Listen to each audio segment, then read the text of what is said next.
Oh, Karl, I hand it over to you.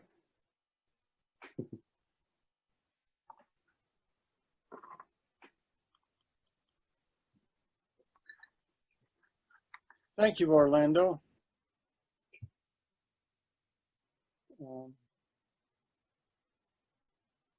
Waiting to be switched on.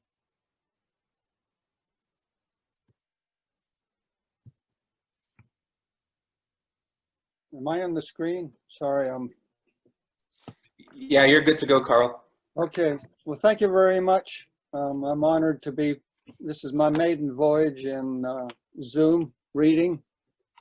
So very honored to have followed Gary and Wendy, and they set the stage. I'm going to be going off in a different direction.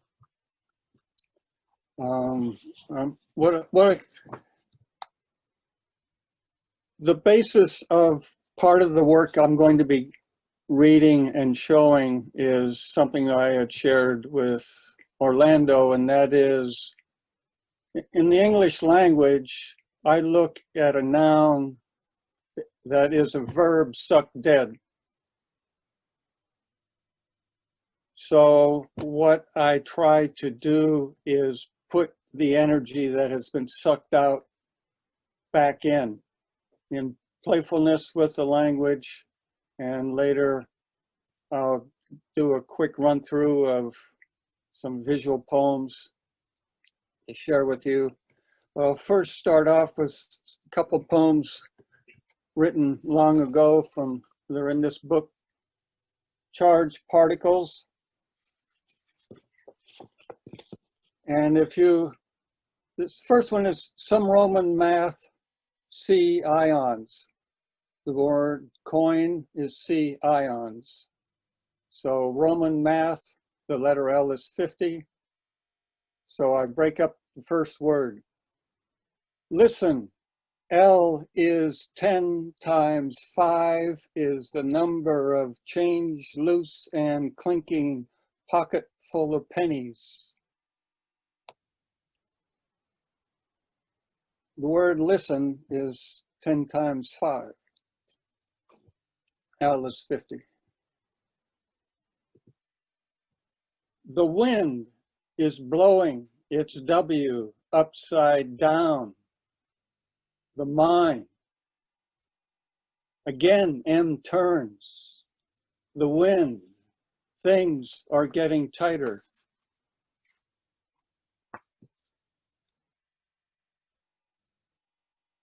And here's another form of poetry I play with.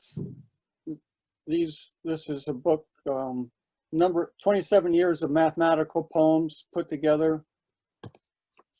A couple of early ones. Moving towards Hydra. 1 second equals a healthy heartbeat, and the speed, 1 yard per second, the movement of blood, the pace of a normal walk.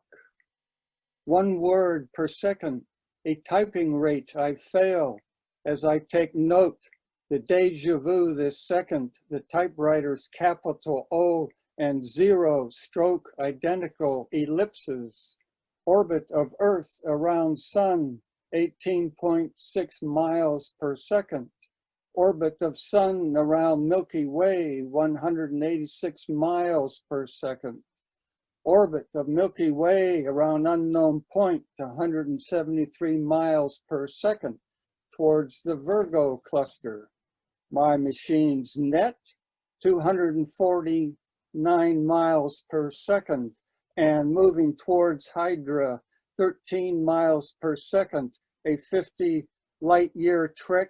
When we arrive, it won't be.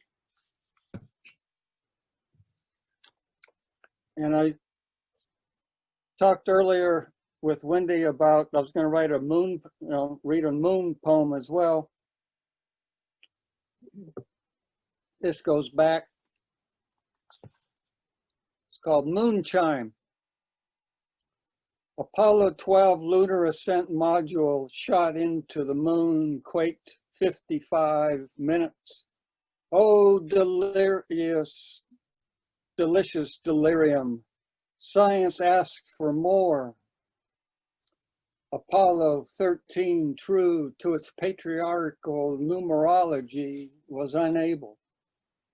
11-ton Saturn 14 hammer, an odd-sized homologous sighed. 3-hour moon gong.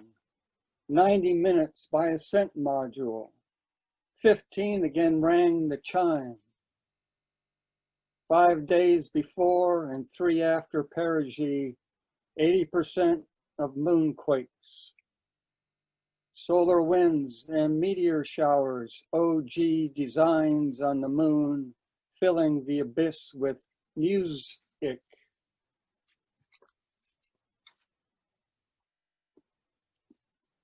And from an anthology, Orlando has mentioned this little book I sent him, and it's called Of Ink for Karl Jung. 1, there's 5 parts. These are all short little poems.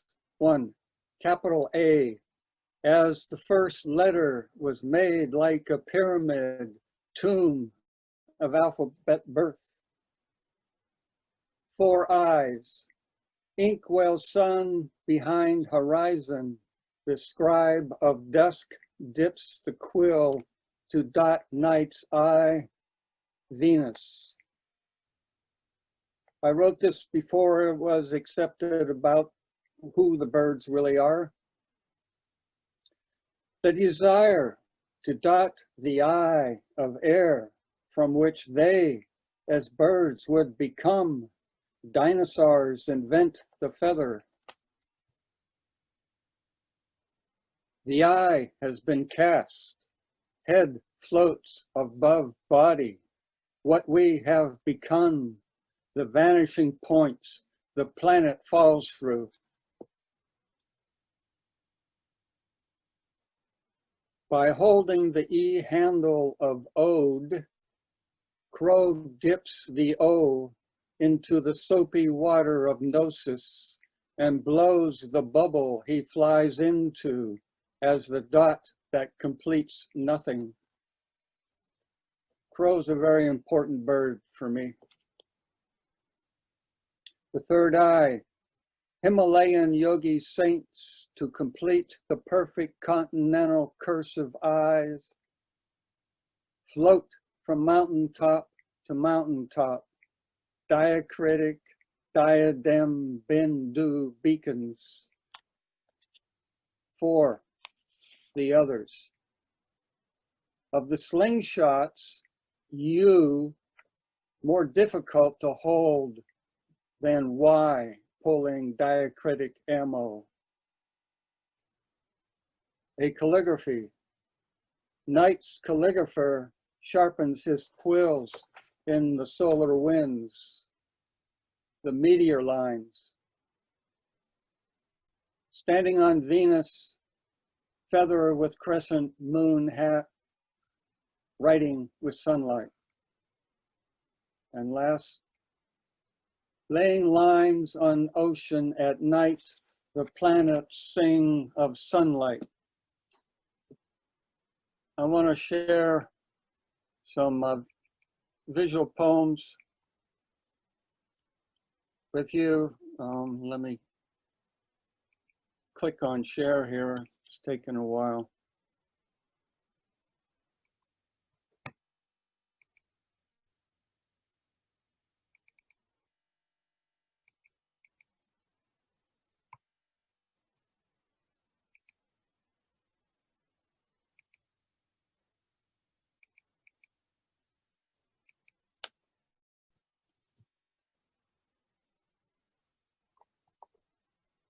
Well, okay. I'm going to run through these quickly since this is being recorded. This was done in 1975. I did a Hey, Karl. series. Oh, Pardon? You see him? This is the word atom. I can't. This is done on a typewriter. from a series called Eon Pulse that was finished in October of 1975 after moving into this area.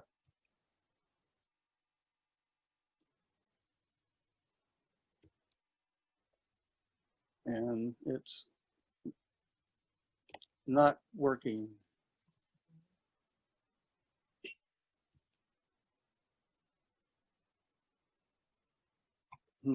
Yeah, I don't know why it's not moving into the next.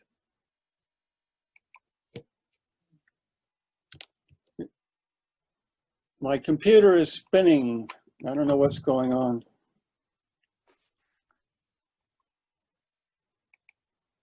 There we go. Now I have to go back to share.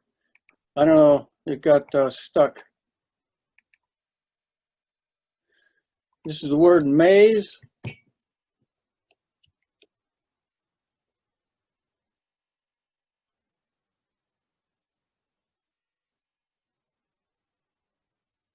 And this is from Maze Poem plus Line Time Rhyme. The whole series is on my Facebook page and albums.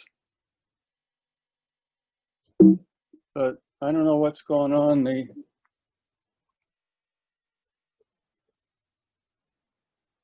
preview is not working. Okay, there's jump, skip, flip, and leap.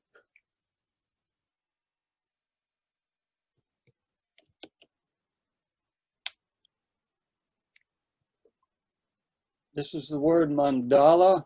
I'm using the impossible triangle and turned it into fourth dimensional geometry. And in the center is another impossible cube. They don't exist in reality, only on paper.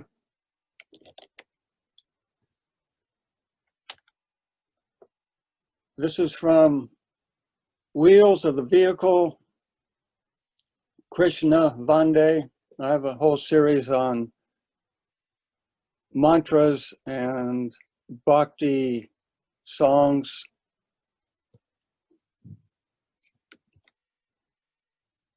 This is from a series, The Sound of One Hand.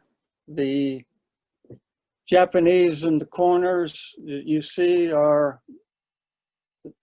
the sound of one hand. This is a carpet page from that series.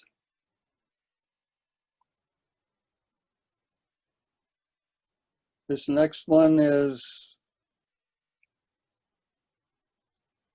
Basho answers before Kunin asked. So you have Basho's frog poem on the left, and on the right, the sound of one hand.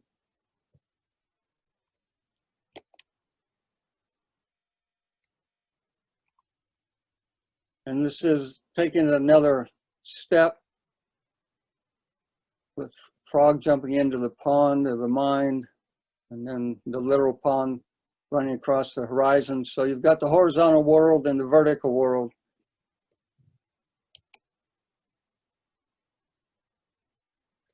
And this is the third rendition of a poem that I worked on a long time. I don't mean a long time. What I mean is I've worked with this concept. You have the word horizon. Once a month, rarely twice, which is going to happen this month. When dawn dissolves horizon's consonants, I can stand and turn eyes east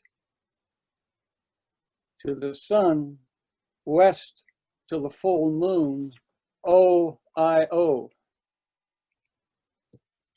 It's from a series called Horizon that I did later. And that ends, this is the last of the group.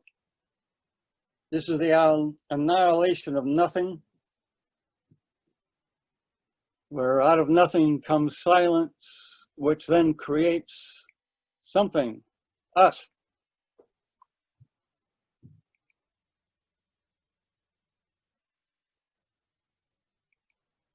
All right.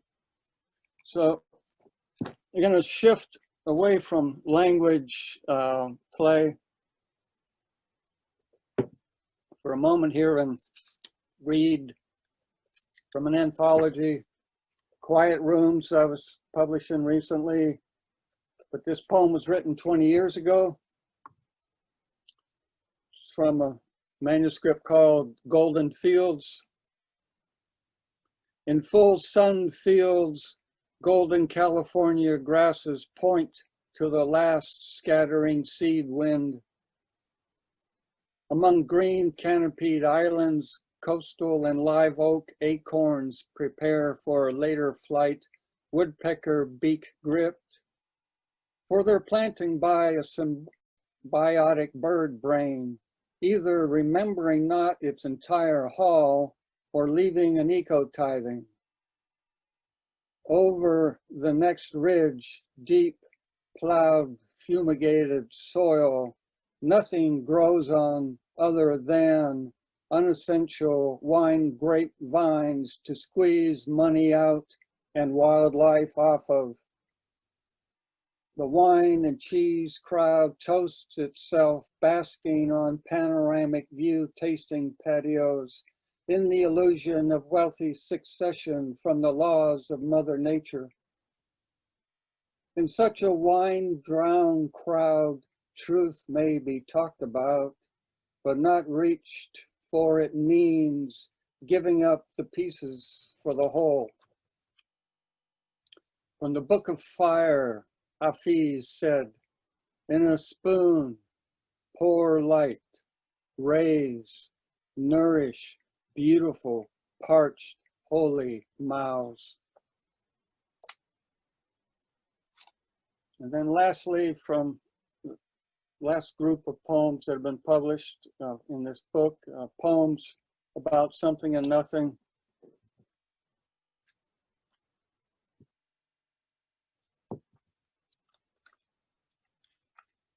Mantra. Inwardly we sing, each sound a tooth. The song saws the hardest, the softest substance known in the universe, ego. Singing we saw E off ego. Inwardly we sing, each sound turns the bit. The sound drills the geyser of bliss in the O of go.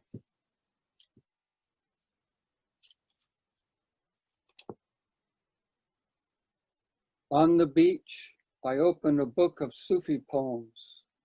A deep love fragrance radiates. A yellow jacket lands on a poem to deeply whiff, followed by a honeybee. What else is there to be said about these poets? Stingers now coated can awaken you in the home of love. And lastly,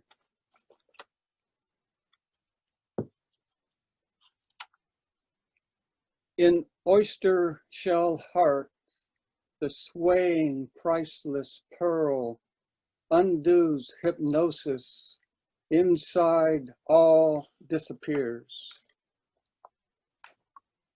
Thank you very much for the honor of participating.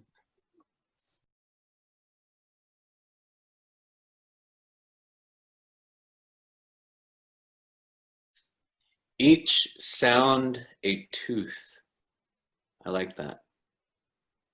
It's gonna be stuck in my head probably for the rest of my years. So thank you so much, Karl.